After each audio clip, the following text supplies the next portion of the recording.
I'm a traveler. I go on planes. I go to hotels. I rent cars. I go to restaurants. I see plenty of multiculturalism everywhere I go, and there's nobody preventing anybody from doing a goddamn thing. I'm going to yield my mic. Thanks for allowing me to talk. And a great room, JB, as always. And Andy, I'm sorry, I was going to say Andy, and you know what? Some of us have taught, Andy, myself, Mike, we've developed friendships too that have helped us in developing the crowdsourcing we've got. So it's beyond that. I mean, we don't just talk inside this app anymore. So, I think Andy hit all the point. Well, let me go inside. I know you left the room, but Rob is one of the other people that I followed, and I went to every room he was in because he was a source of great information. Again, I think you seek out what you want. I wanted information. I wanted to learn about COVID. We just got a little bit involved in it. When the President of the United States, Biden, says if you take the shot, you won't get the disease, and you won't spread it, and you won't give it to grandma. That was a lie. Well, that was inaccurate. I could talk about it on Facebook. I could talk about it on Twitter. But I could talk about guys like Rob and Mike and the 50 other guys I can mention off the top of my tongue. And that was the invaluableness of this app at the time. And today, you want to have a topic? You want to control it like JP does? The app is perfect. The rooms are great. JP's never asked me for a penny. I love his rooms. Thank you. I didn't know you were doing 30 million a year, so I might have not kidded, Andy. But God bless and good for you. But I just got to give some flowers because, people say, oh, you're such a good man and blah, blah, blah. Man, listen, none of this is possible without Mojo. Mojo definitely empowered me. He's my friend in real life. And we can't cultivate some good relationships. I always say, pick your tribe, don't let your tribe pick you. And don't fall for the few words that people say to get you in their circle. But man, let me tell you something. What you people don't know, because everybody internalizes everything that's said on this app. Mojo's the real deal. Not just on this app, but in real life. This is my friend. And we disagree on so many. Don't even get me started on gun rights. Because that'll just blow the people up. But let me say good morning to David. Good morning, David.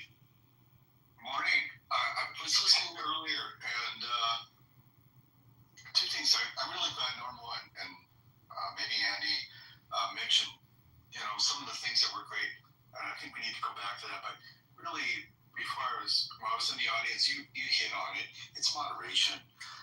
We still go in rooms that are well moderated, and we have enjoyable times, and that's what it comes down to. I think too many people here are allowed to troll, not that they're bad people, but to troll for their own sport. I mean, that's how they get their jollies, and that can get tiresome really quick. But it occurred to me after the last two speakers were talking, we should also do a room with, what was great about Clubhouse, because it brought back a lot of memories. I mentioned your October 7th room, what I've learned here. I came here just because I bought a car and I found a community and people I've made friends with and have meaningful relationships with on a daily basis. I would never have found that without Clubhouse. I agree, Dave. Hey. If you had Mike. We'll go Mike and then Shane. Yeah, I think that's a great idea to talk about the great things because it was. But I'm going to talk about the tough thing. It wasn't just trolls. We always had trolls. We had people we would set up, basically infrastructure to manage that. But we had people that were most likely paid. And now probably came from USAID to come in and detract, disengage, to knock us off our goal and destabilize the room and eventually try to burn it to the ground. There were some serious actors that were involved, and some were exposed. Some groups, and they were typically doctors. Took a lot of interns in the first year. Mike, don't you turn on loose up, yeah. Mike, don't mute up. Let me just say this. They're still here. Aaron Berger, Aaron, these people are still here. They're paid to come in and disrupt the rules. That's all I want to say. Yeah, and I also believe there were agencies involved.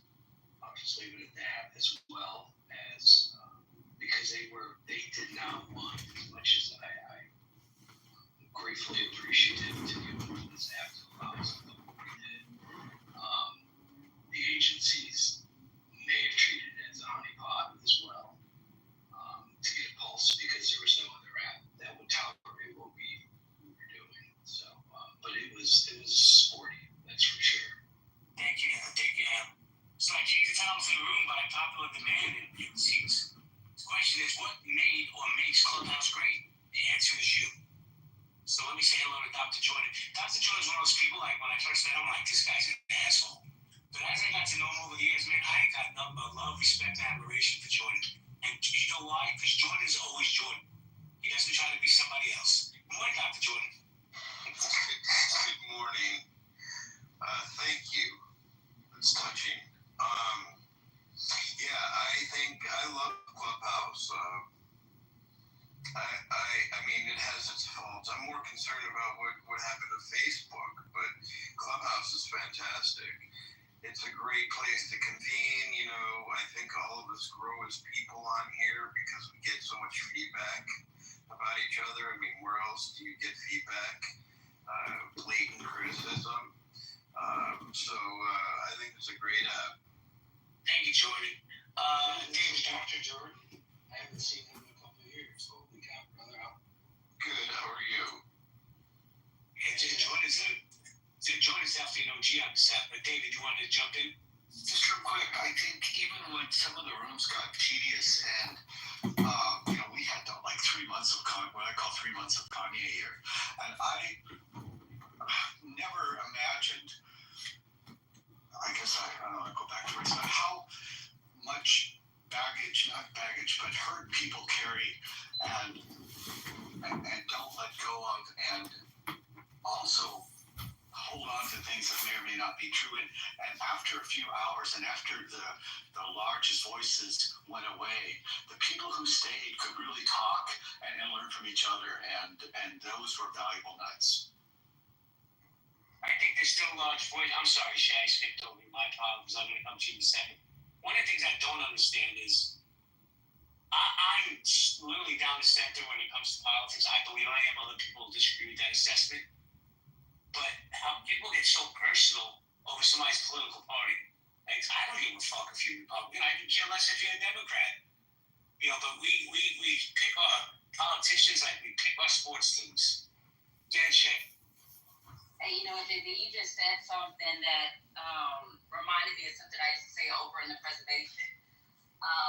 All of our differences won't make a difference when the people who are coming against all of our different differences have us lined up with different numbers on the same colored jumpsuit. So at the end of the day, we have to put those differences aside in order to make a difference in the world that we like to call home. Which leads me to this. What made Clubhouse great was the communities that we were able to build up. Sitting in the community with Mike and Rob and some of the other folks who aren't here right now over in the preservation, out in real life, doing my real life thing with my real life family. On the occasion, people would hear my voice and they would approach me. They're like, I know you. And I'm looking at them like, no, you don't. Like, I follow you on Instagram, but I heard you on Clubhouse. You won't believe the things that you said that helped me and my family do ... Whether it was helping them make the informed decision for themselves, whether to take the jab or not take the jab. If they chose not to take the jab, helping them get the paperwork necessary that they needed to secure their employment. Whether it was popping in to one of the survival sustainable rooms, understanding what a bug out bag is, what you should put in, what you shouldn't put into it, or more so specifically narrow down to my niche. Homesteading and gardening. Shay, you helped me get my garden started. Blah, blah, blah. So we've all made, can't say we all, but I would hope to say a good chunk of us have made a impactful difference in society by way of having the opportunity to hold a green bean or, have an opportunity to have the mic and say what we need to say. Some of us have really actually touched lives to some of the people out here in the goo. And to me, that's what made Clubhouse great. I helped somebody else improve their life by way of Clubhouse. Oh, I love that shit. Because I say it all the time. I hate the word influencer. We're all influencers. You can say something that can resonate with somebody in the chat, but you have no idea that you resonated with them. You can change people's lives. I know I have. I know other people should have. Christine Anderson. Yeah. So I just remembered. Do y'all remember those humans that were trying to get so many followers that did MLMs and were like, and this just reminded me of it. We want to help. I'm not talking about you, Shane. I'm talking about people who are no longer on here. We're trying to get like over 20,000. Yeah, we get 20,000 followers because they did some stupid MLM thing. They had some money in it. Dear God. killed Clubhouse, but it was like that was. Yeah, no, that definitely did kill Clubhouse. Follow me, follow your moderators, da da da da. No, one thing that I said when I was, top left, don't follow me. Follow everybody else in the space. Follow the people that you want to resonate with. Because if you follow me, you're probably gonna change your life. So yeah, hearing constantly every other, speaker, follow your moderator. Make sure you follow the room. Yeah. Respectfully, saying don't follow me is a backdoor way of asking people to follow you. It's reverse. I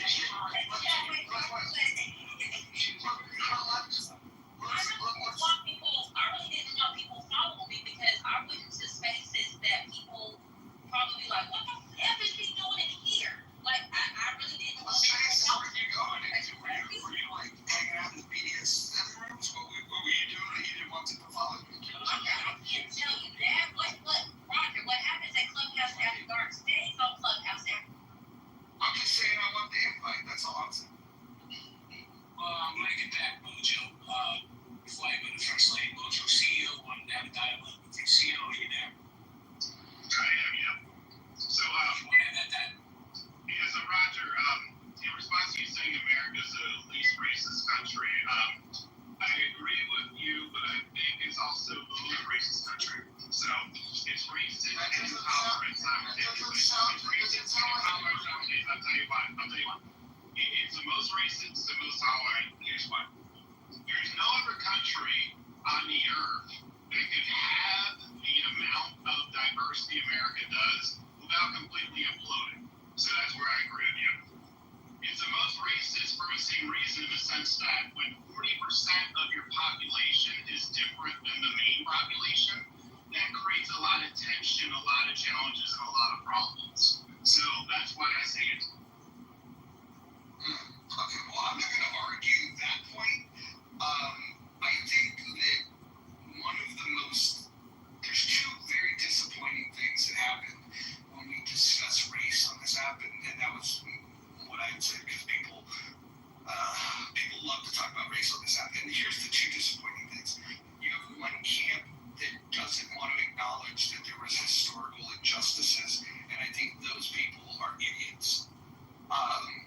However, there's a more dangerous group of people, and those are the people that don't want to recognize that there's been progress that's been made, and in fact, and I think the lack of acknowledgement of the progress that we've made. Like, for example, I'm in a room one day, and we were talking about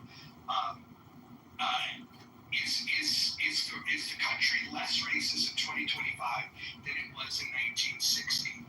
And then people would say, no, which is just fucking absurd, right? Then I would ask the same people, okay, well, is it less racist than it was in 1860? And then they would say, no. And so this is the problem. You have people that literally live for stirring up racial tension. And if you can't acknowledge that there's been progress, then you are the problem. Thank you, Mojo. CEO, did you want to push back on that, or am I moving on? No, I agree. I agree with that. I think rather on people don't acknowledge the progress from 1960 to 1860, then that's just disqualifying them from having a reasonable conversation. Thank you, Rob. I got you. Give me a second. Let me have to say hello to the First Lady. Because she's for those who don't know Lady G, First Lady, she wants to bring that out. She's called politically correct, current CEO, always in there. So follow her if you want to have a great conversation. So, First Lady, what makes Clubhouse great? Well, I mean, obviously, you and me, right? I'm First Lady of Clubhouse. I gave my name. I gave myself that name by Clubhouse. Anyway, what makes it great is the ability to meet so many people all across the globe. People can dial in from Kuwait, from the Middle East, from Egypt. I've met so many different people, and what makes it great for me is being able to connect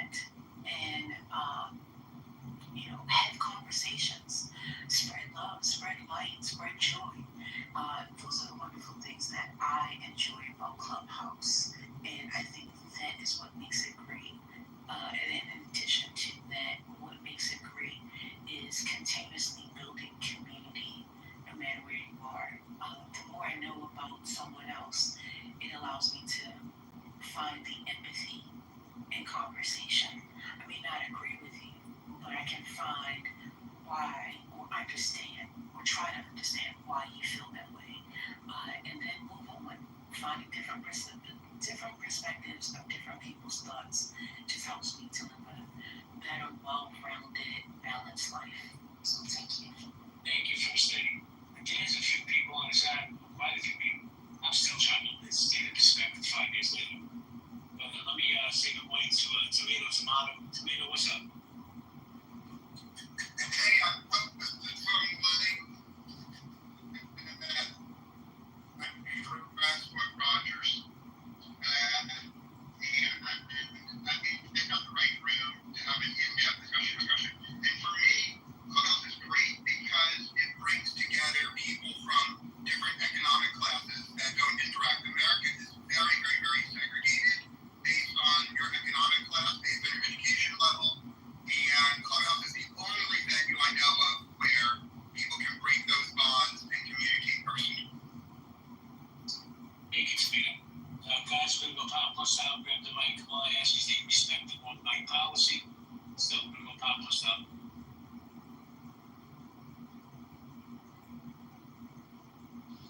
I know First Lady still owes me dinner, so I'm gonna hold her to that until she pays up. I'm not gonna call her the First Lady of Clubhouse. She just has to follow through. These are lies, Brad. Wait, hold on. You're not paying your debt, First Lady? I'm shocked. I'm shocked as well. You know, I went and I drove all the way to where Brad is and told him to meet me at the restaurant, and he never showed up. So now he's saying that Hold on. Yes, Brad. he stood me up. He stood me up. You ghosted First Lady. Brad? Yep. Well, to be fair, I received a call from the President of the United States and he needed to be in the Situation Room. And so I had to just quickly cancel you. You can't turn down the President of the United States. I'm turning it down for cheating, I can tell you that. I have a question for Chief. Chief, if your room remind me, is that where they have this silly woman by the name of Sin as a moderator in there? Is that the room? I don't know if I consider it as being silly, but there is someone there by the name of Sen. That is correct. Okay, so I was in that room one day, and no disrespect to you, but maybe it was just a bad day, but it was like, when we talk about what's killing Clubhouse, that was one of the experiences. This woman was talking about, government programs this, government programs that, and then I just simply talked about private charity or whatever, blah, blah, blah, and then she gets into this on her high horse about how she does all this work, and then I go, oh, that's interesting, I go, yeah, why don't you, I called her out, I said, why don't you put your private charity that you just spoke about in the chat, and I'll make a donation. And instead of posting it, she actually removed me from the room. I think that was an admission that she actually wasn't doing anything. And so I would say that the people that are in some of these rooms, and I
anything about it. Why did she?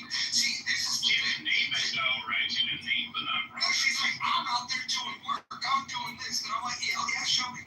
And it's no, can't do that. Listen, I honestly, I think women like that make these fucking asinine claims.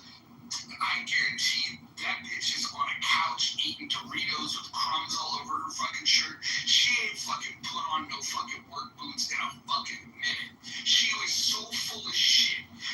Like, they get on here on Clubhouse and they talk about doing work. They're not doing fucking work. They're running their fucking mouth.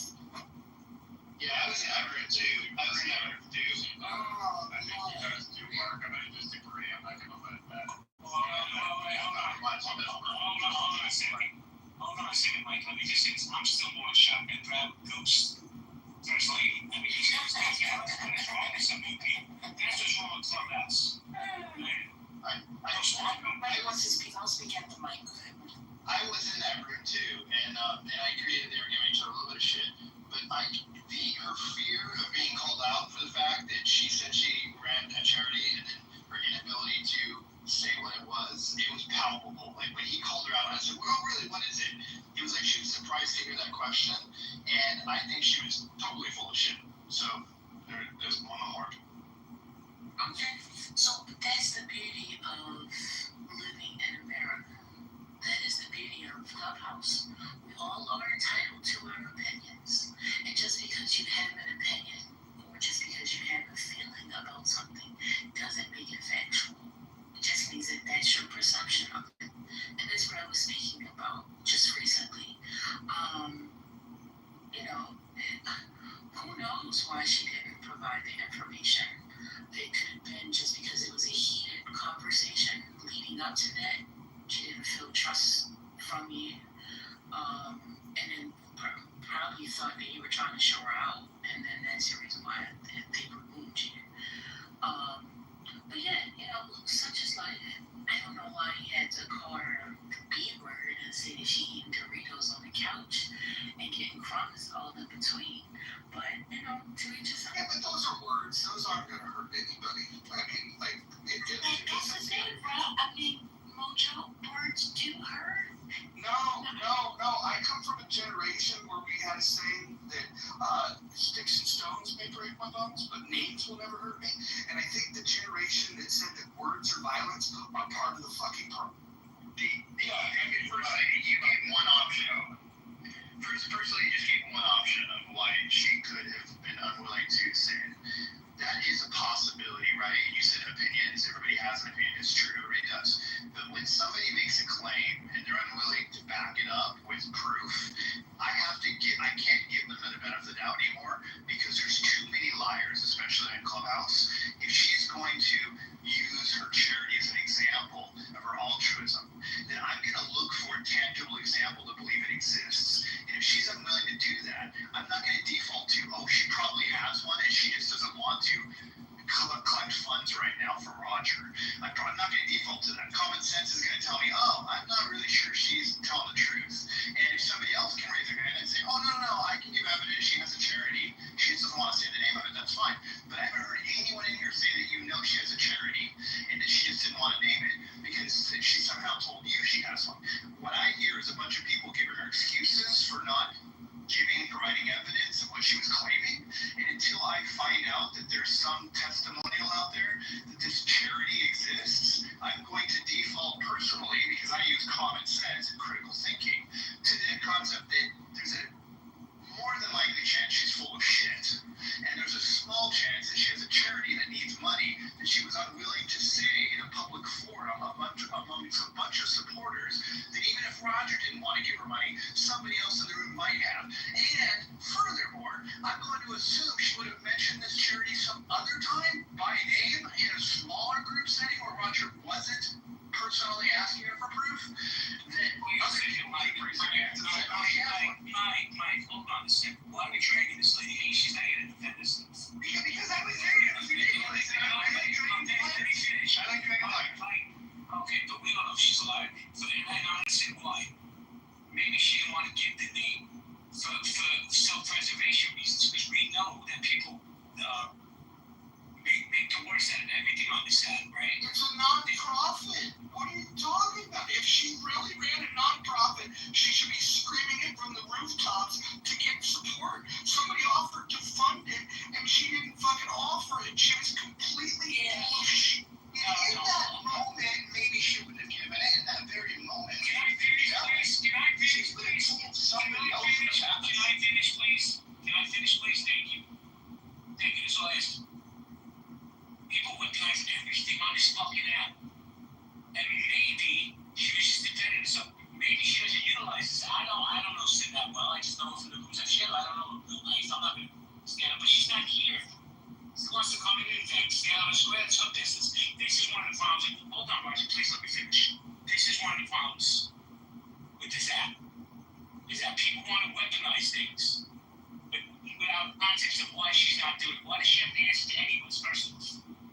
rather happen.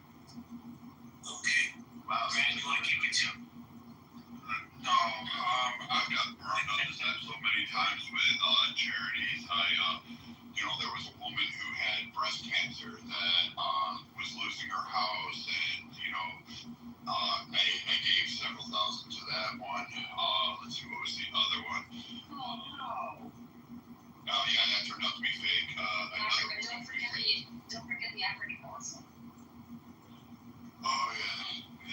I mean, I do find it odd. I will say this. I find it odd that somebody would promote a charity considering the number of fucking charities and foundations that have been asked for, the amount of money that has gone, including Imagination. Brad, I can fix that one too. Yeah, and I mean, whenever I hear a charity now, and I have to hand it off to KK, she made me promise that if I ever give anybody money on this app, I have to match that amount to her equally, because they're about wheelchairs. Pay for an organ transplant. Like, I know a lot of you don't know much about that, but there's a lot of fees and transportation costs. Fucking donated thousands of dollars to that, and that woman was at least she was getting service, and she was so grateful, and she posted everything and her recovery and all that stuff. It was fantastic. Like, hats off to it. But there's just been a lot of fucking fake charities, fake GoFundMes, like whatever it is. I'm just kind of weary now. I'm with everybody else. I don't agree with Mike often. I agree with him in this stance. I think it's just our experience in Clubhouse. May I ask one more question? Just and then we can change the subject about this. But for those of you that weren't in that room, if you could just tell me if I'm lying or even exaggerating about what happened, call me out on that. And if I was telling it 100% how it happened, go ahead and indicate that too. Keep me honest.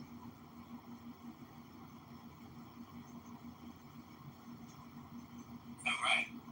Nobody wants to speak. Well, let me just say this. Since what makes Clubhouse great? Marshall Rankin makes this Clubhouse great. Marshall's one of the most underappreciated people on this app. And he always brings knowledge, respect, and courtesy. Man, Marshall, I can't even tell you how much I appreciate you. I had a personal issue in real life, and I reached out to Marshall. And this is on my children. The man didn't hesitate to help me. It had nothing to do with money, by the way. So before you people say I asked for money, it had nothing to do with money. But Marshall is the real one, and he's a great human being. How you doing, Marshall? Before Marshall speaks, I want to jump in on that. Out of all the people on Clubhouse, I think I'm tough. Maybe it's just ego or whatever it is you want to. I've gone through a lot in life. I think I'm a tough man. I think I'm the pagan Vikingist, or I likes to call me and all this stuff.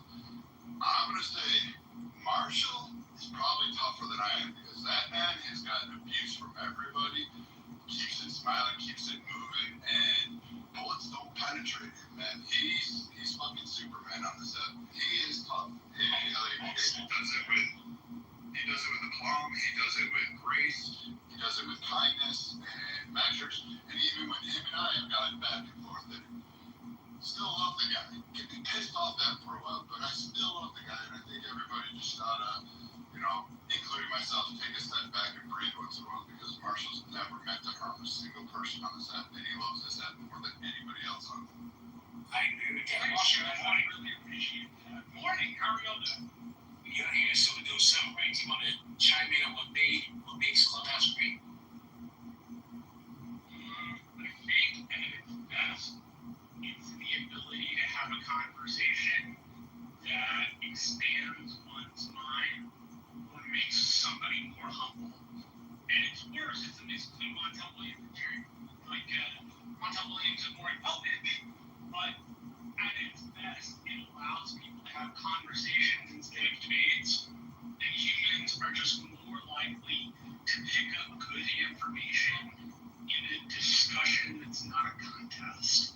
If it's a contest, we tend to not get as much out of it.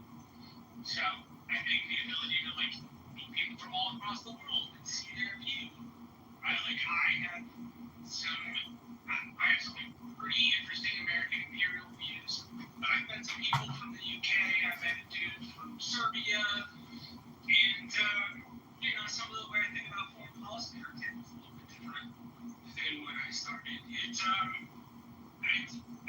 invested a lot in you growing as a person. At its worst, it's a gossip machine on steroids. Thank you, Marshall. I'm going to introduce the next speaker tonight. I wanted him on my statement by Bruce Martin, Delta Debates. Anthony, the mic is yours. Hey Marshall, man. I just wanted to, give you your flowers as well. You're definitely, a shining point of light. Amazing dude.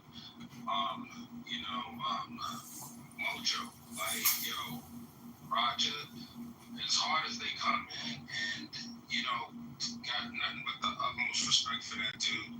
He'll get down in the weeds. He'll go hard, and he'll fight for his point. He will debate anybody. He never runs. He's stand up guy, man. Stand up guy. Just so many people. I can't even speak to everyone on the app, but I love people that can stand on their square, express their idea without having to run. So to all everybody that applies to, God bless you.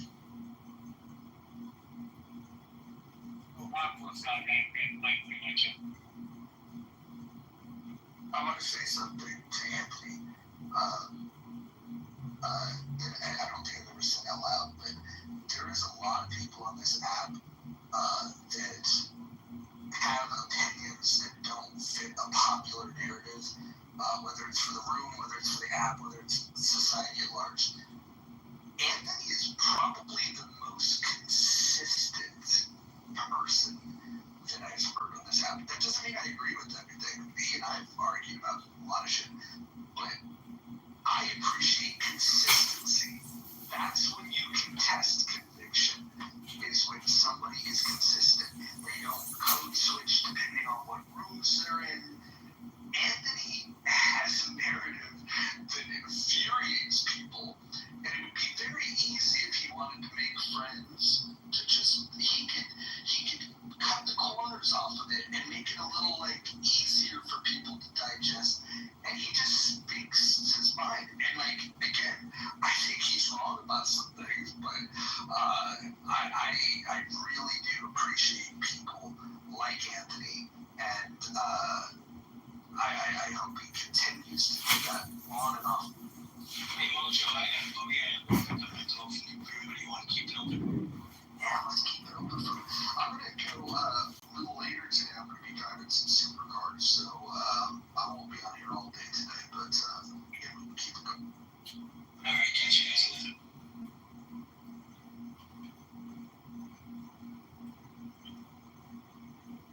Hey, what inspired the title today?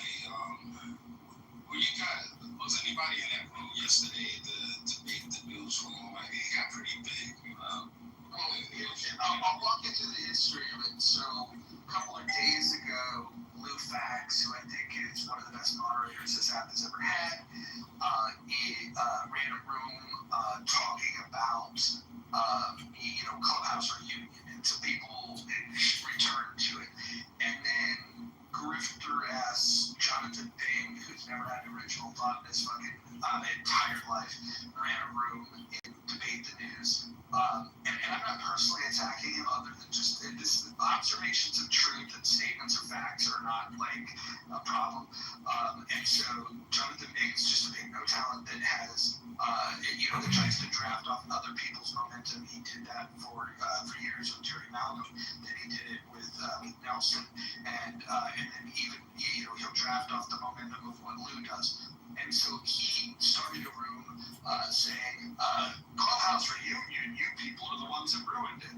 Well, talking about ruining it, Jonathan Bing single-handedly ruined Chatter. And so there's kind of been a theme that's gone on. Yesterday there was a room, on a similar topic after Biggs, and now we're doing this. I think we're going to talk this thing to death, but I'm in the camp that Clubhouse isn't necessarily dead, it's just irrelevant. like it's just past its prime. It's kind of like, when an NFL player retires, they struggle to find relevance. Like one or two of them will get broadcasting gigs, a few more might go into coaching. But for the most part, people just go home and they're no longer an athlete and they just get fat. And I think that should have shark. Yeah. Jumping the shark is a good way to look at it. Although I think I would re-examine the whole jumping the shark thing. People say that Happy Days went downhill because of Fonzie, on water skis jumping over the shark. But I would submit that when Richie Cunningham Ron Howard left the show, that's when the show went to hell. And the Jumping the Shark episode was not the worst Happy Days episode. I don't know if you guys remember, but Mork from Mork, Robin Williams, appeared in their town and showed up at Arnold's place. So I would say that was the moment when that show was over. And I also think that a better comparison of when a show is over, rather than the Fonzie jumping the shark, would be when Cousin Oliver joined the cast of the Brady Bunch. Yeah, man. I love your references. That's crazy that you remember that. I didn't even know that Mark showed up over the Happy Days. I had no idea. That's interesting. But I'm cool with Clubhouse and its current iteration. Like, I'm cool with the couple of rooms that actually to do what they did. You don't need huge spaces. Like, some of the best conversations I've had in Clubhouse might have been 3 or 4 or 5 people in it. Like, there's some people that they view their importance or the importance of a room by its ability to draw a crowd. And I don't necessarily, agree. I think the biggest thing that benefited Clubhouse early on was the pandemic, obviously. Right place, right time. And, there's people just would stay on this app for days at a time, just nonstop. But, there's certain spaces that it's like a virtual Cheers. Like, you go there, it's all like virtual family. Like, you pull up your chair, you talk shit about the current events, and then you have some people that just bang in the chat. And so it's like, Anthony, let me engage with you on this, because you said something really important, and I want to admit to something. You were talking about big rooms not really being, the high quality. And I can say this, like, as I look at this stage, Mike Intronic is ran something this episode had consistent peak healthy debates. We used to get 1,000, 1,500 people in that room, and peak in preservation also would do those numbers on a consistent basis. But now we have the numbers to support that. And I will say that when they start piling in, there's a feeling as a moderator where you start thinking like, oh man, the room's popping. And then what you do is you optimize for the size of the room. And as a moderator, I think that when we were optimizing for size of the room, the quality wasn't as good. And I think over time you start recognizing that, like, what are we doing here? And then you start making some pivots. And I think that Electronic would probably agree with me on this, is that if you stay true to the topic and just have a format, whatever it might be, you might have popcorn style, you might PTR order, just even these terms, right, that we use. If you have a culture in your room that you stay true to, you'll find an audience that belongs there, and then you'll find the people that really don't fit that culture. And I would just say, to your point, big room is not the measurement. The quality of the conversation is the measurement, and if that leads to a big room, great. If it doesn't, it doesn't. And the way that the rooms used to get big was twofold. One of them was if you were saying zany shit or if there was an argument, people would ping their friends. That was one of the things. The other thing was they used to have people that had a gazillion followers. So back in Healthy Debates, if Eric Weinstein thought the conversation was interesting and he decided to join the stage, boom, instantly 800 people would join the room the moment he starts speaking because it was a signal to everybody. That didn't necessarily mean it was the best room. In fact, oftentimes the conversation was better before Eric Weinstein jumped into it. And so I would say moving forward, we as moderators, I would submit, don't try to optimize for size of the room. Try to optimize for the quality of it. Absolutely. I really thank you. I appreciate that. To be honest with you, I feel like you shouldn't have more than 3 moderators in a room at a time. I think it creates a culture of bullying, and it really deters from the conversation the more moderators you have in a room.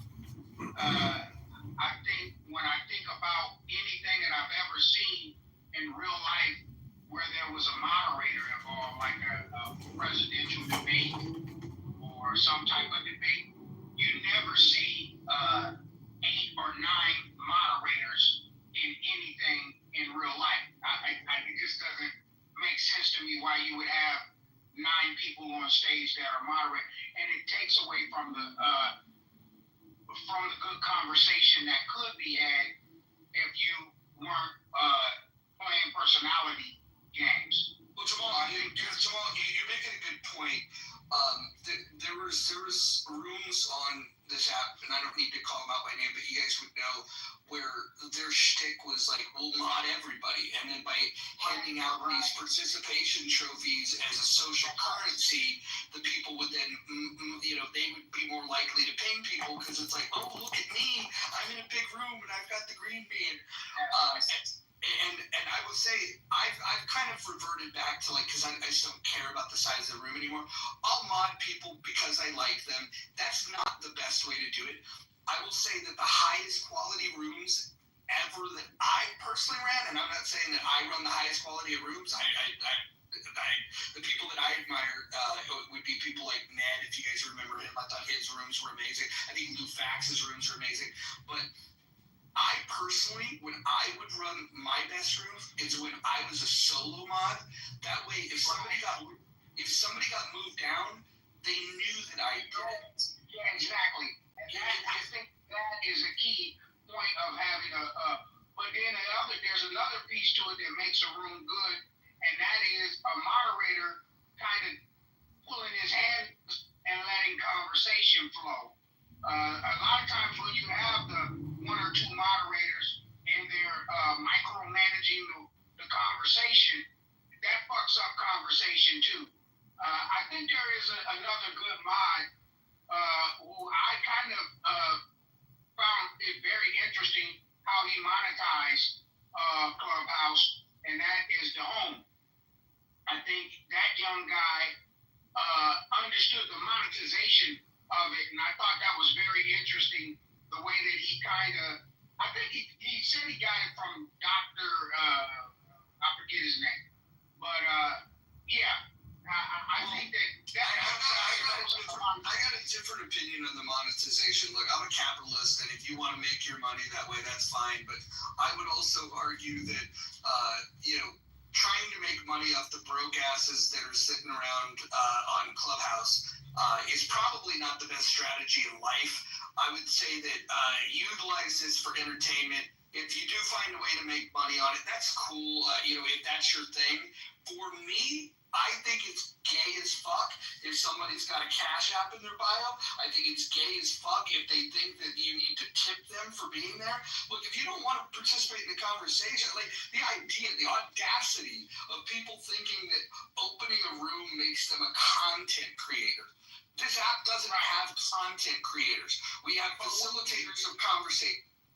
But when you are able to leverage the thought of people not liking another person on stage, that I thought was genius. Well, whereas I don't like you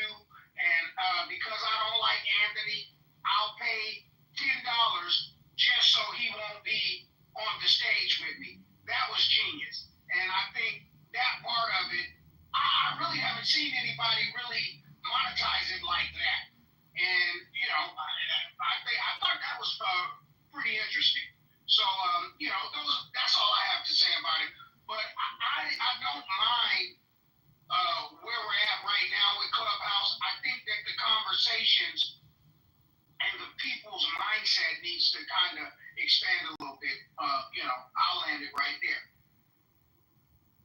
I think landing planes is the best part of Clubhouse.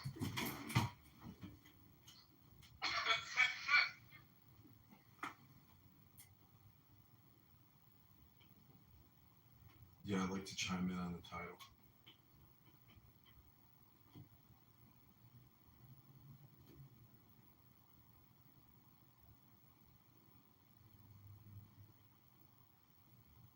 Was the person that came up with this saying, "You're in the Matrix," which yes, it's disingenuous.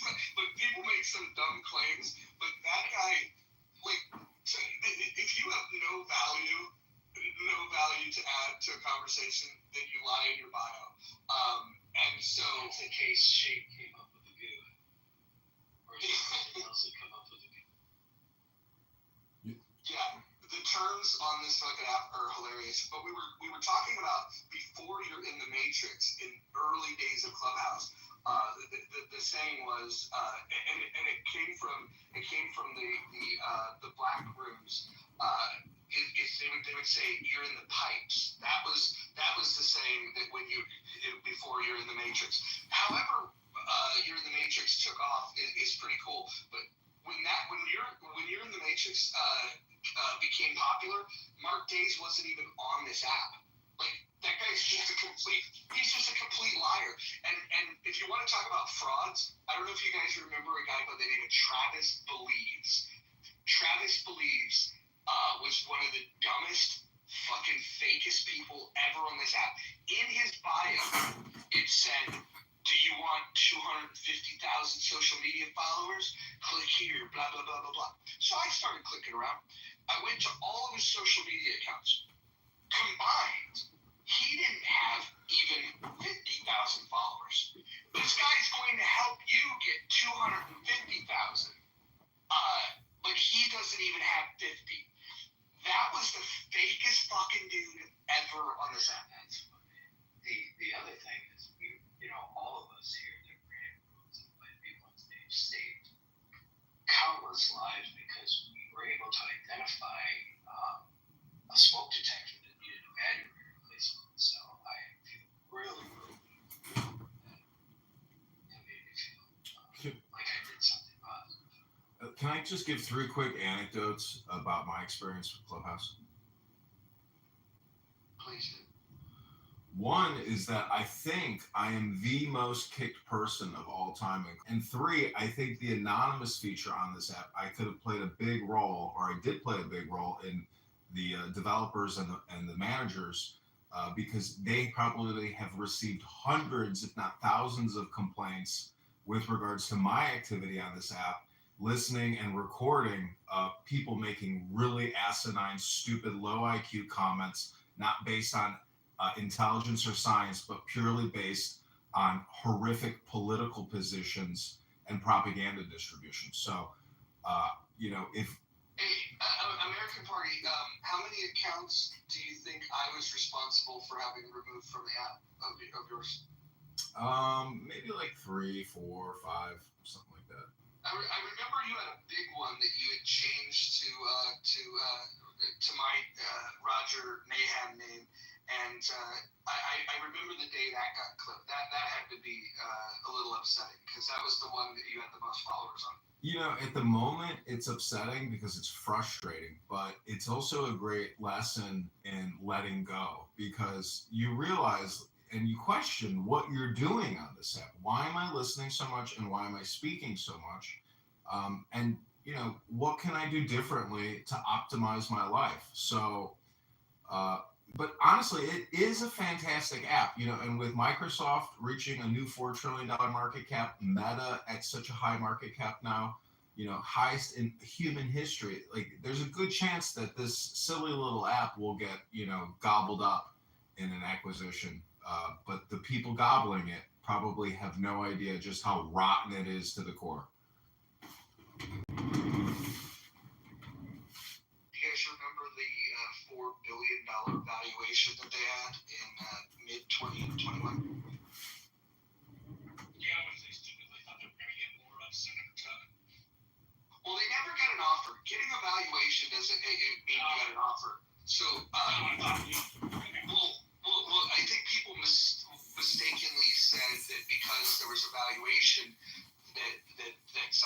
equates to an offer. And by the way, that valuation was made by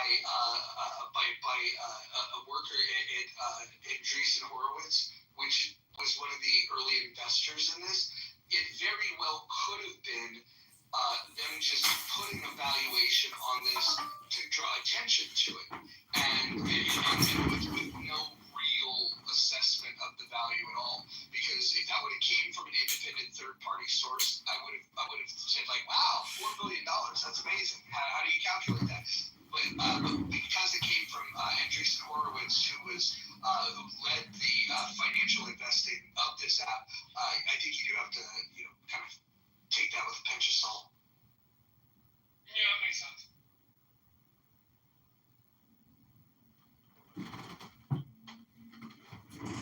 Momo says the data on that eval was based on Clubhouse with celebrities on Clubhouse still. I think that would have led, if they would have looked at the celebrity experience on here, that would have led to a very low valuation. Because when the celebrities were on here, they didn't fare very well. I mean, go ask Kevin Hart how he feels about Clubhouse. Kevin Hart got pretty cool with Clubhouse. Are you kidding? That is hilarious. That's like the funniest thing I've heard all day. When a comedian gets packed up by normies that are just in a room shooting the shit, that's when you realize the power of Clubhouse. These rooms right here, it democratizes, your ability to join a conversation. Comedians, when they're on a stage and the light is on them and they have the microphone, they're really good at handling hecklers. But when they don't have the microphone exclusively and they don't have the light shine on them exclusively, all of a sudden they become very human. And it's amazing that the people in a room, of average or below average intelligence, rip that guy to shreds, and he's never come back. I have some Amber Rose recordings that did pretty well from this app, and if you listen to what Amber Rose says, not only is it insanely stupid, but it's racist and it's funny. But the Amber Rose recordings that I have and the shit that she would say was like cringe and incredibly stupid, but still fun nonetheless. And then sure enough, you see her in the Trump election campaign with her big forehead tattoo, and Amber Rose is endorsing Trump. It's a small world.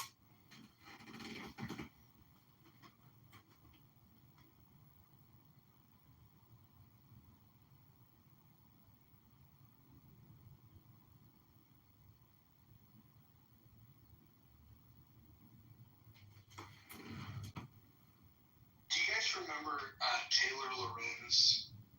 Anybody remember when Taylor was on this app? No.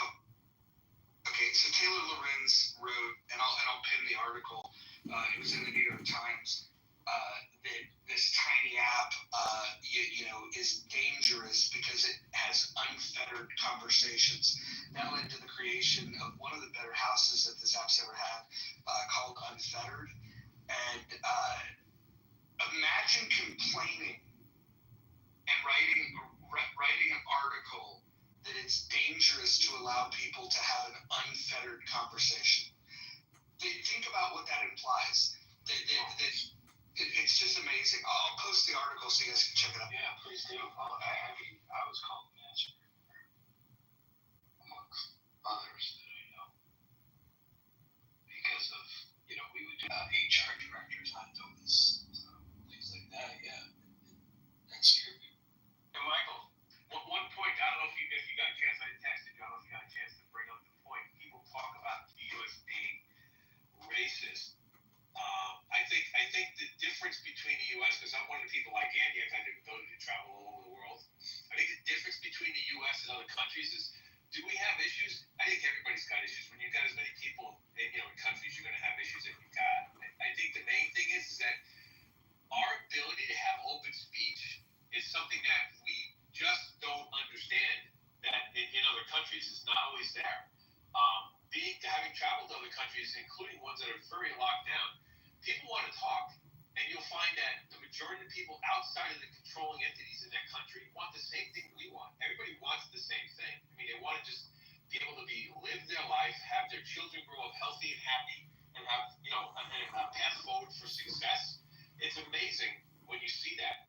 But when you come to the U.S. and you find, there's this discord. Well, the discord's there because we can talk openly.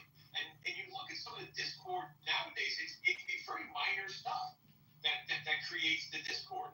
Where I think you need long term. I think we're in such a great position that we're now arguing over smaller things and not should people be allowed to be in chapels, right? I mean, we're beyond, I think, some of those now. Does some of that still occur, especially when we're talking about things that with the kid networks and things that we've gone after? Totally understand that.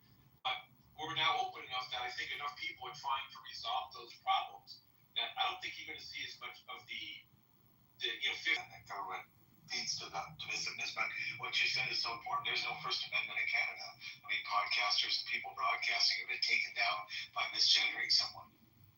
And we forget what we have. Oh, people getting hold on, real quick, Rob, real quick.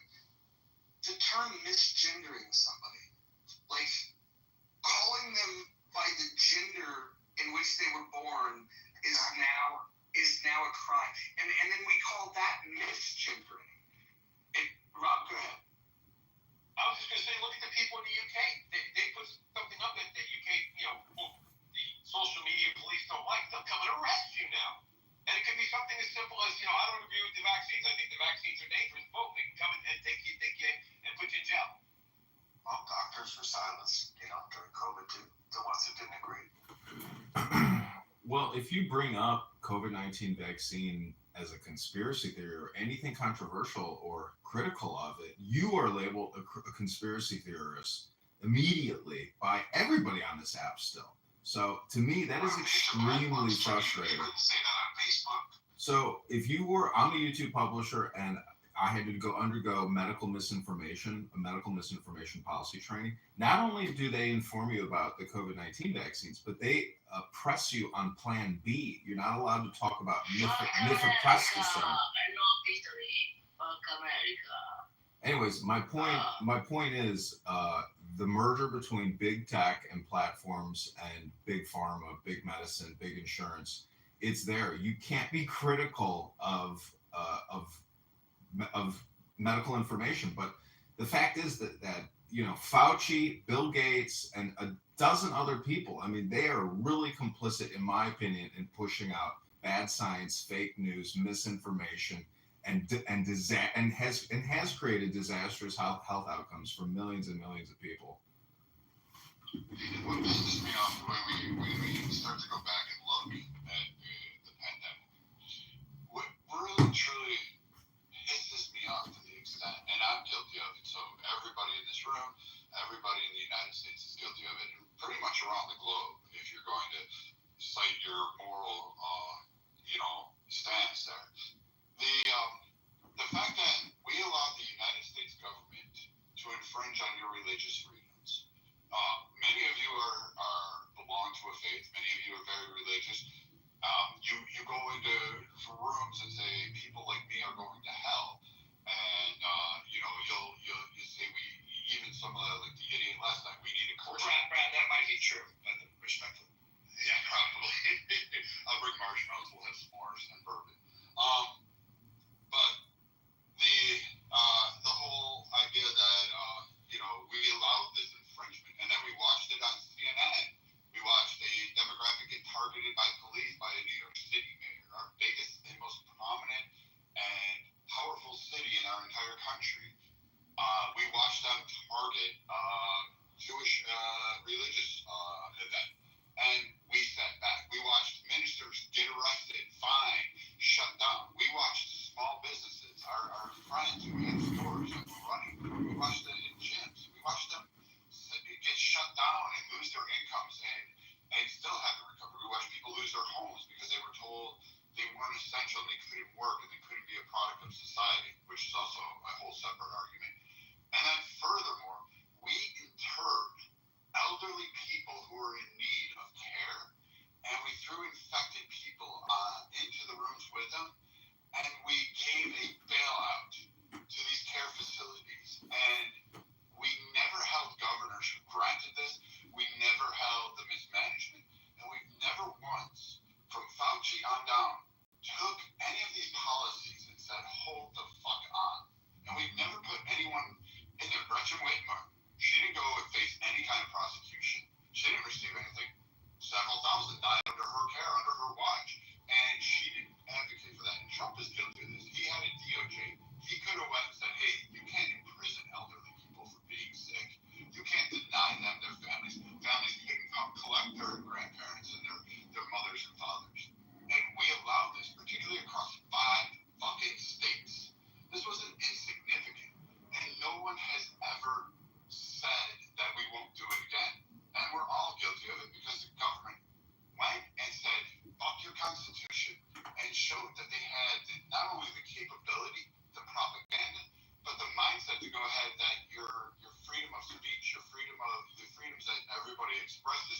rights, that they could go ahead and just remove that, and they would face no consequences. And then you have people like the progressive tards that want to empower and embolden more government, and then you have the fucking Christian wannabe Trump supporter nationalists that want more federal power, and nobody's learned their lesson from this pandemic. And that's what kills me the most about this. Aside from the pharmaceutical thing, that's a whole separate topic. But we still haven't held our government accountable for the actions they took. Right. In my state, you have no way of not taking a vaccine if you are a government employee, not through religious reasons, not for any reasons. They fired so many competent people. And even if they were willing to take a test every week to prove they were healthy, there was no way that they could make the government happy. And one woman who was an excellent employee, who trained others, who worked 60, 70 hours a week on 911 call board, finally, I mean, she's a single mother. She lost her job because she wouldn't take the vaccine. She had to move out of state. And she won a major lawsuit because of that here, and there's more coming. So it's like a prime case in point. We lost, one person was killed on the day of Jan 6 on the quote, the revolution, the domestic terrorist that people want to highlight. Her name was Ashley Babbitt. She was a veteran. She served this country honorably. She had a coal business.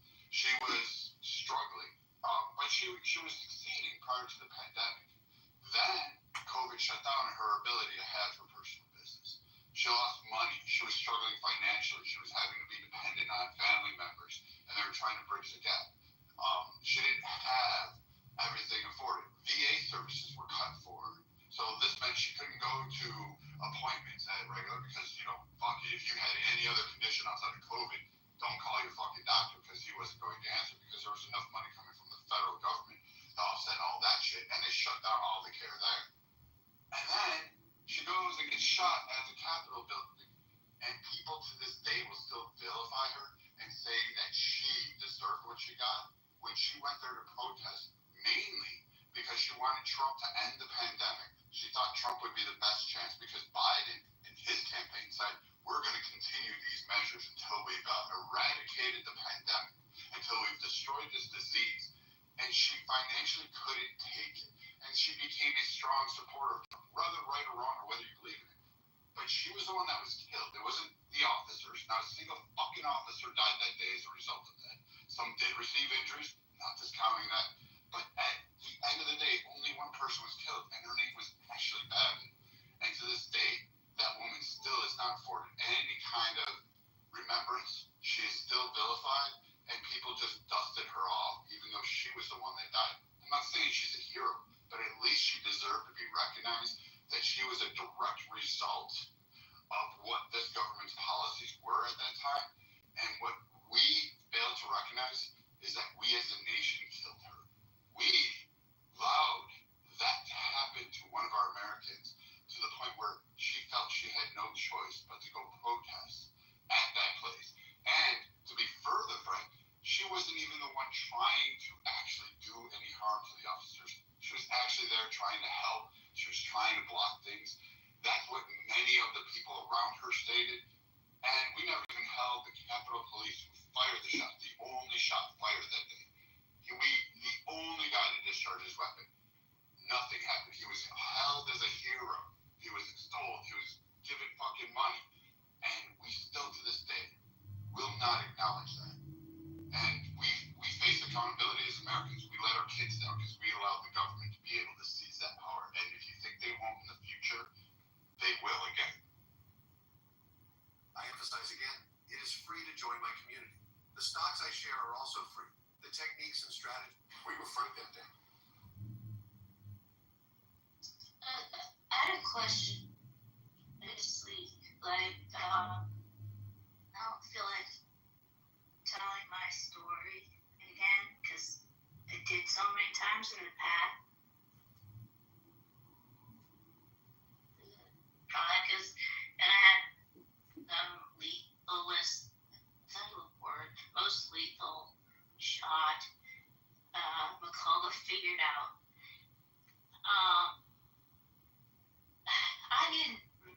because I found out that as soon as you do that in the Bayers, the government can go in and they go into your medical records. Not that I don't care, I just I don't want that. And then there's plenty of other people doing it. And all my religion happened one day, months and months out, because the more fit you were, the longer it took to set in. And then they figured this out with like sisters and twins and stuff, and then the less like in shape they would get sick or maybe die faster. And the one day I woke up, not looked like there was another person growing on me, and I didn't have a head because you couldn't lift it. And I went to my PCP, and What the fuck are you talking about? I'm trying to say, ask American if that is still in the chat that he put. The coronavirus aid relief economics, is that still going for people that had legitimate illnesses from the poison put in them? That's what I'm talking.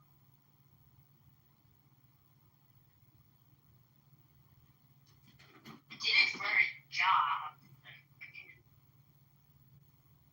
I don't know what the fuck's happening here. What happened? I just heard other words. Oh my god. Ooga. That's all I heard. Alright, we're gonna do an interesting thought experiment here. I am gonna do something I would never normally do. Let's see, we're gonna mod Alyssa because she sounds completely sane. And we'll go ahead and do something I don't think I've ever done. We're gonna go ahead and mod American Party. Alright, let's see where that goes. In the Hello, Chief Mr. Roger, and also say hello to Mr. Bragg. I don't ever share the things that I've heard people talk about you. I respect you. Thank you for your service, and also thank you for acknowledging Ashley United. I really think that, like you said, we as Americans sometimes do not realize how we redress our government is extremely important. I call it a redress. We don't know what it looks like because most of us never experienced it. And J6 was us redressing the government. And unfortunately, because we have commies in the government, domestic terrorists in government, they have taken over, done a very good job of brainwashing our children and the American people for the last 40 years. So that's one of the reasons why they got away with what they got away with. You got people who are complicit. They don't know what self-government is, but they sure do know what government is. And everything government touched, Brian, and you know this, they have ruined it. Roger said this the other day. If you think the government's there for you, think again. The government's our problem, guys. The bigger the government, You know, that's true. Government doesn't solve problems, it subsidizes them. exactly, Roger. And remember this, everyone. The bigger the government, the smaller the citizen. The bigger the citizen, the smaller the government. Take back your own personal self-government and stop allowing people within your world who do not live in your home to control your life. Thanks, Brad, again for saluting the only person that actually died on behalf of the American people, Ashley Babbitt. Yeah, let's not forget Michael Bird, the murderer who decided to blow her fucking head off as she was trying to, it's total murder. I don't know if anybody here has seen the video, but, police seem to get immunity and there's no accountability, especially this guy. I posted the link to his interview, where he described how terrified he was. And if anybody saw the video, you'll know that this guy is an abominable human being.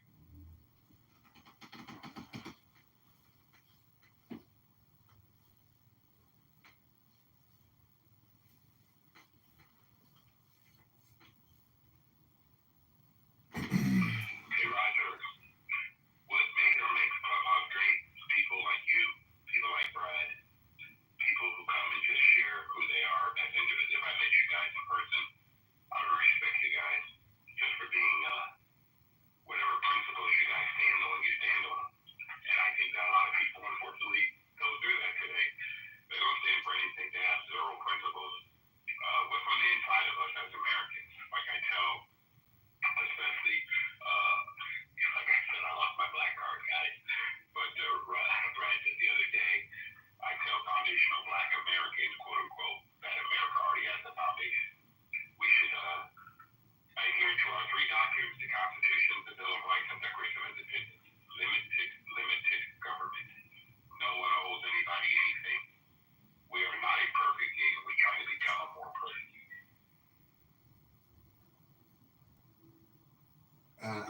if you heard last night, but we got an interesting discussion from Bima, who is an anarchist, but she failed to really describe what her new government and new, simulation or situation would look like.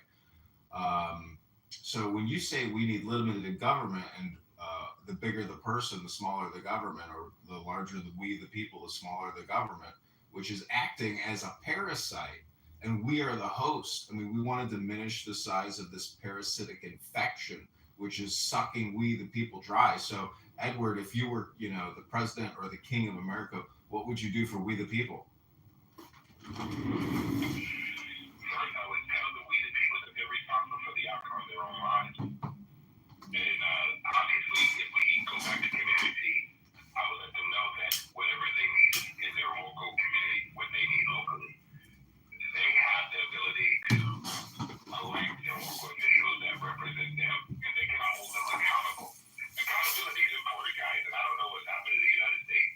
We hold zero people accountable. Here in California, they let you, well, thank God, we passed Assembly Bill 36, where you can no longer just walk in the store and take up to $995 and they quickly charge them. But we got smash and grab and young people out here because it's just no boundaries. So it's pretty sad. So as king of my own life, as king of my own world, I would tell people be responsible for your own behavior. And if someone in America wants to reach out and help you when you make a morally bad decision or you fall or you lose your job, let's do that locally. Let's help each other locally.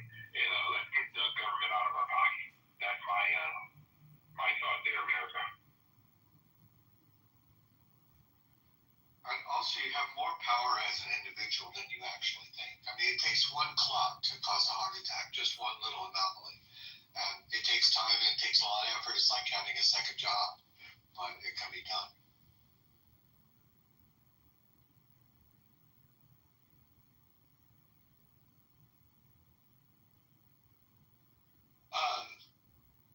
American, do you have a reference where we can go back and listen to Bima's defense of anarchy? Is that living somewhere on the interwebs? Maybe YouTube? Yeah, I've live streamed it. It's on my YouTube's. Okay, I'm gonna go find that. And edit it down to her lecture on anarchy. It's amazing. See, the problem. I was going to say the problem with people trying to describe a new government or a new arrangement or situation, it's just somebody using their imagination and making fantastical ideas. It's just not based in reality. So to me, enlightenment or being in the now and being in, I guess, the objective world versus the subjective world or the material world is the real world. And unfortunately, because our brains are so powerful, when we have communication and conversation, people waste a lot of time on using their brain in a way which is not really making an impact whatsoever. So it's a little bit like what our government does. The IRS, has 800 plus offices around this country. These are shakedown offices for the American people. These are not innovation centers or incubators or entrepreneurial education facilities. These are shakedown offices. These are parasitic facilities that shake down 18-year-old female Uber drivers. They have no money. These are shakedown facilities. So what I'm trying to say is that we, the American people, have to wake up and recognize a parasite when you can properly identify it and know it doesn't do any good for us. We have to reject it and, diagnose it and treat it. And the best way to do that is really personal responsibility, but being social and being political. And this app, with regards to COVID-19, was just that. This was a response room, or this was a response platform to the mass vaccination and destruction of our genetic material and threatening us with loss of life. I worked at the Treasury Department. I I was repeatedly warned, if you don't get vaxxed, your position and your livelihood will be terminated. I would love to see those people held accountable for threatening me with loss of livelihood. But I resisted, and I wrote a religious exemption letter, and eventually, Trump was able to push it out, but not till much later. So the medical tyranny that we have lived in is a censorship tyranny. It is a platform, deplatforming tyranny. You, as an American, your rights to freedom of speech were absolutely and completely restricted. The censorship of your thoughts and your voice, that means you can't even have the thought if you can't have the voice. So it is slavery. It's not liberty. It's not freedom we've been living under. And I thank God Donald Trump won. Keep going. I was gonna say it's gonna be more and more censored, where they can set fines on your phone. They can find you through just any sort of EMF device anywhere that's on you. And I could write them down, find out half of them, and they're the largest corporations that are already working under this tyranny. This company, I won't say, CBS, Target, Apple, NBC, Shell, and McDonald's. And to say, I know that they aren't going to be happy. They won't be happy if they find people that are against their plan. They don't go to say what they'll do to them. I mean, private businesses can't do much other than not give you their goods. Or you like use their marketing to say bad shit about you. The thing people will end up needing to do is classically American. They will need to sue for their rights. And the best way to probably do that would be to recruit somebody who could pay to file a lawsuit. Technically, it's called lawsuit shopping. But that's how you get the questions answered. You put them before the court either goes, hey, you're right about that, right? No, you're totally bullshit about that. Marshall, politicians have told me the only people they're afraid of is lawyers. You're right. And politicians, some people are afraid of other stuff, but I mean, more like, I feel your point. I only keep it loud and be doing one thing. I'm more weird than I already are. Trust me, you're among friends. I am weird too. Let me have a little fun here. It's gonna get worse, guys. Especially when they're hyping up this celestial body that's coming into our universe. It's gonna sunshine around Mars in November. That's when it's gonna get interesting. How does a solar body shooting by Mars affect us? So they all Main Street stuff I know is already hyped up. This fear that this thing that is moving is not an asteroid. It is some controlled thing. It's 7 kilometers wide. It doesn't look like an asteroid. They're waiting to see if it gets around Mars. If it follows the orbital plane of Mars. Trying not to be too scientific because I'm not scientific. And So people are speculating. correct, so they're hyping up that it's hostile beings. Does it have a? Any of those people's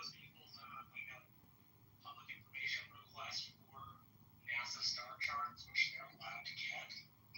Well, hold on. Right now, what they're saying, from what I'm reading, is that here's this thing that's heading this way, that's normal, but then there's this thing following it that they can't put their finger on. And so, how they're going to weaponize this, I don't know. But the closer it gets, the better view we'll get at it, and the harder it's going to be for them to justify the scare tactics. That won't stop them from trying, though. Is there a price tag on it? Is there a $37 trillion price tag on it? And is the trailing object the American people? Better question is there a relative of theirs that live on it have already fallen and been back? You know what would be wild is what if this was what the Hail Bob people were waiting for, and they were just wrong about the timing? There you go. Great point. It's just too convenient, too mainstream. What's going on? A Harvard professor says they're hostile. There's a good chance that they're hostile. So if you can't even see the damn thing, how do you know it's possible? They can see it. Yeah. They can see that. How does being able to see an object make an object hostile? I agree with you. The tail is not. Astrophysicists. The tail is forward facing, not. They're like a continental history. Yeah, but that doesn't mean the damn thing's hostile. I know exactly.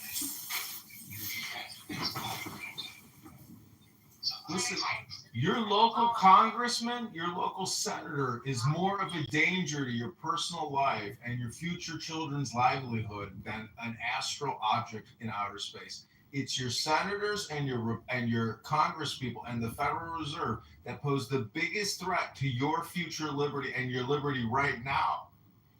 American, your city council and your governor affects your life more on a daily basis than any of that shit.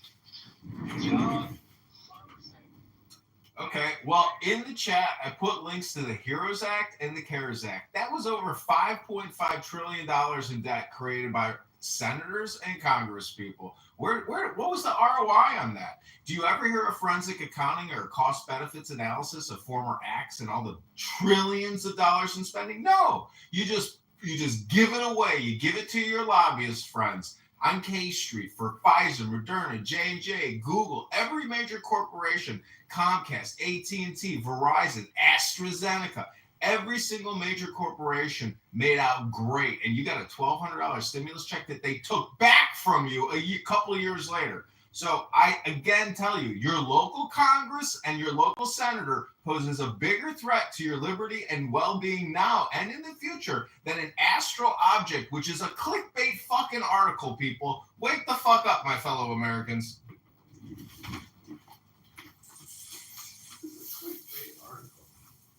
what we spend a year is far more important than an astronaut that has a weird tail. Going to the moon is probably more important than worrying about an astronaut with a weird tail.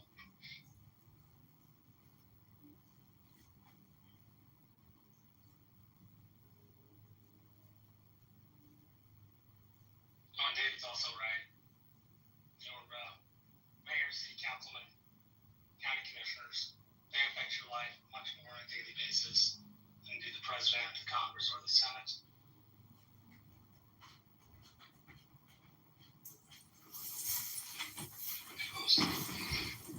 I don't know what to tell you, but your Congress and your senator creates the debt with the Federal Reserve, and your local governor or your local mayor, they are the parasites on the bigger parasites, the little fleas on the bigger fleas. So when you sit here and say, "Oh, it's just your local politics you need to be worried about," that's not true. It's your congressperson and your senator. That's what Marshall and you just said. Am I mistaken? No, we didn't say anything. We were saying on a daily basis, the guy who changes the rules to run my business, the guy who makes the traffic laws, the guy who decides how my state runs and what new taxes they're going to enact, affect my life on a daily basis more than anything else. On a daily basis. Yeah, I mean, it's a very big non-controversial statement. Government closest to Breaking up, Marshall. the government you have the most effect on. And when 25% of the people only vote in those elections, what do you expect? People need to take back their government, and they don't.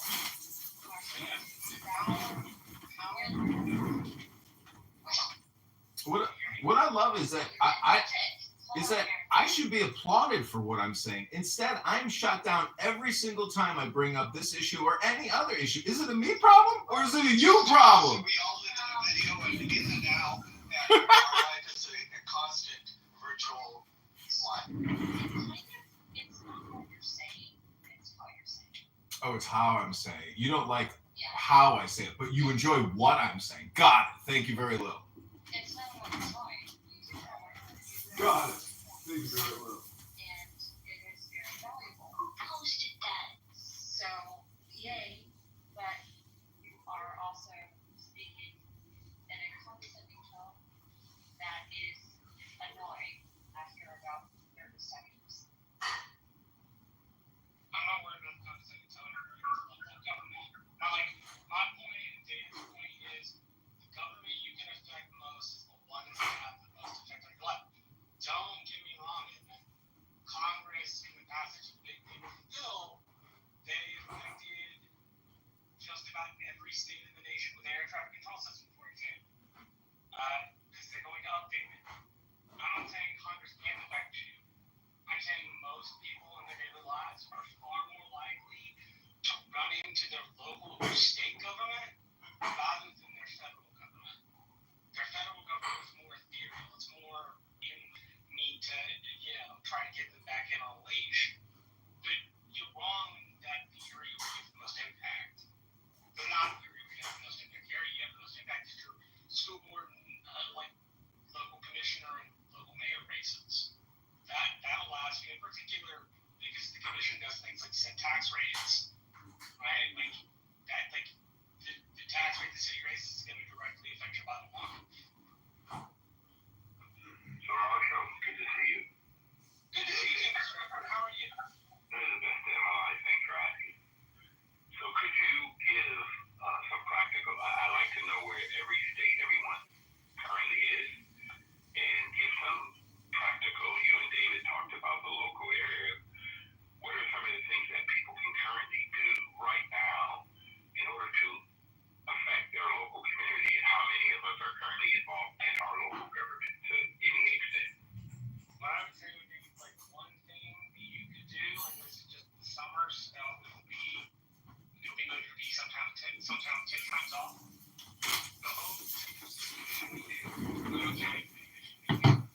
You're coming out of school in the next month and a half or so in Texas. Go to your beginning school board meetings so you know what they're going to be covering for the year. Get involved in organizations like the Rotary Club and Toastmasters that can plug you into civic service organizations. Those are things I would do. The Rotary Club, not explicitly political, plugs you into civil service. And civil service is very important for affecting your government. You don't just want to be an activist about it, you want to be somebody that your local government people see. Somebody once said to me, why should the government care about you? You don't care about them. That means what people think about them, what their jobs are. You don't have to memorize the script, but those things are generally good ideas to get involved. And also, Have a child because their plan is to continue over age since 1902. You have agencies in your local neighborhood. Look, it sounds stupid, but now you have access to your city councilman. As a group, you have more of a voice than you would just writing a letter from your house. And you can find out what funds are available that can be directed to your neighborhood to solve problems, to build sidewalks, to correct whatever's going on in your neighborhood. And that way, on a small level, you're getting things done for people who need help locally. And then in election year in my city, when there's candidates and out for review, they allow public speaking. So you can go to those meetings and raise issues personally yourself and get them on record. And newspapers, social media outlets, they need to publish stuff. You can call them with information. You can give them information in a way that they can write an article or editorial and actually get your information out there. And I did all those things and we made changes. A couple of other things that should go without Well, saying. hold on real quick. Before you go to your Chamber of Commerce or your Rotary Club or a school board meeting, city council meeting, you should understand one thing. There's already a culture and a consensus amongst the people that go there regularly. If you show up on day one without a plan and you're just going to show up and be the contrarian, you're not going to win anyone over. What I would argue, the best thing to do is to go ease in, meet the people. Don't tell them much about you in the beginning. Try to learn about them. And then go find your like-minded people that are not attending these, and you bring them with you. And then once you have, even if you have 3 people, you have 3 people that show up at these things. Now they can't bully you as easily because you have people that can co-sign for your shit. So when you start talking about things, if somebody says something, they present something that you just know is absolute horseshit, you can say, and don't just tell them, hey, that sounds like bullshit. What you can do is just go, yeah, I don't know if that's exactly true.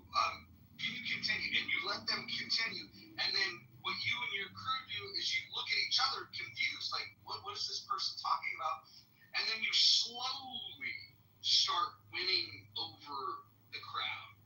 And you figure out which people you'll never win over. And you find out the people that are just there to make friends. And those people you can win over just by being likable. If you go there and you take 2 personable friends with you, and you guys are the ones that are laughing and having a good time and talking about interesting shit, the people that don't really have strong opinions are going to gravitate to you. And then what you're talking about, you're going to be a bigger influence on them. If you show up alone, you're going to get chewed up, and I don't care who you are. And you do need to do your homework. What Roger just said, this is what we do in California, what I've done, and my wife and I continue to do. We have California Strong Patriots. We are part of the voter ID program here in California. We're also part of Project Accountability. We're part of 1826. It's called. Right now in California, there's a bunch of people that get ready to turn 18. But the first time they get the right to vote is in 2026. We want them to vote red right now because we want to split California from blue to red. So these are the kind of things that we need to do.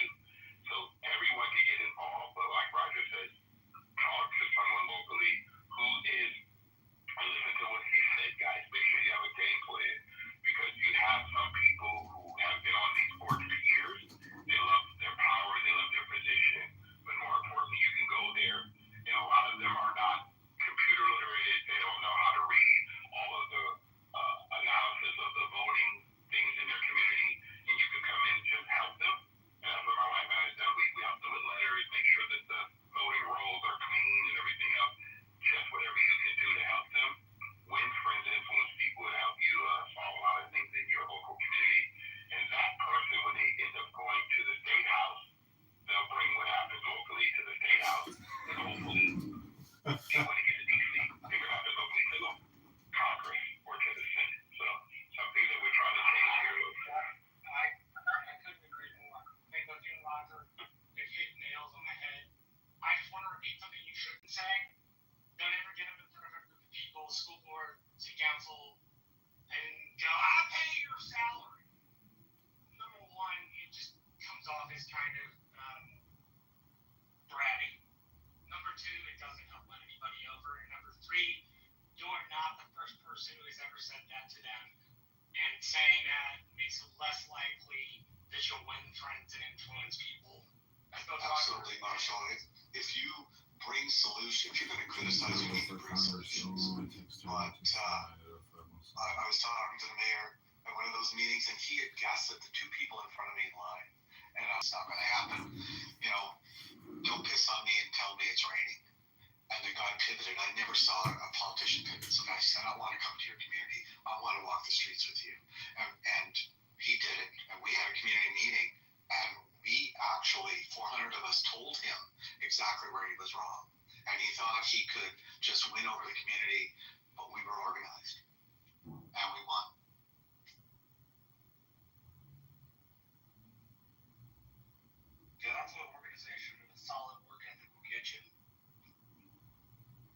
Well, but it's like having a second job. I'm single. I could do this after work. I could call these people.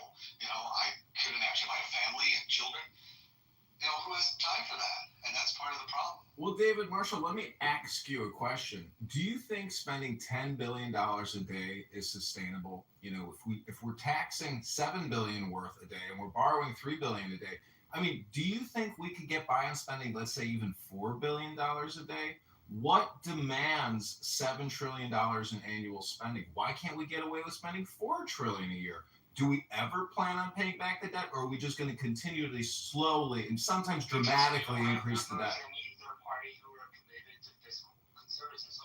We do have members. We have Thomas Massey. We have Rand Paul. These are patriots. We have Chip Roy. We have many Republicans who are fiscal hawks and want to cut this borrowing and the spending.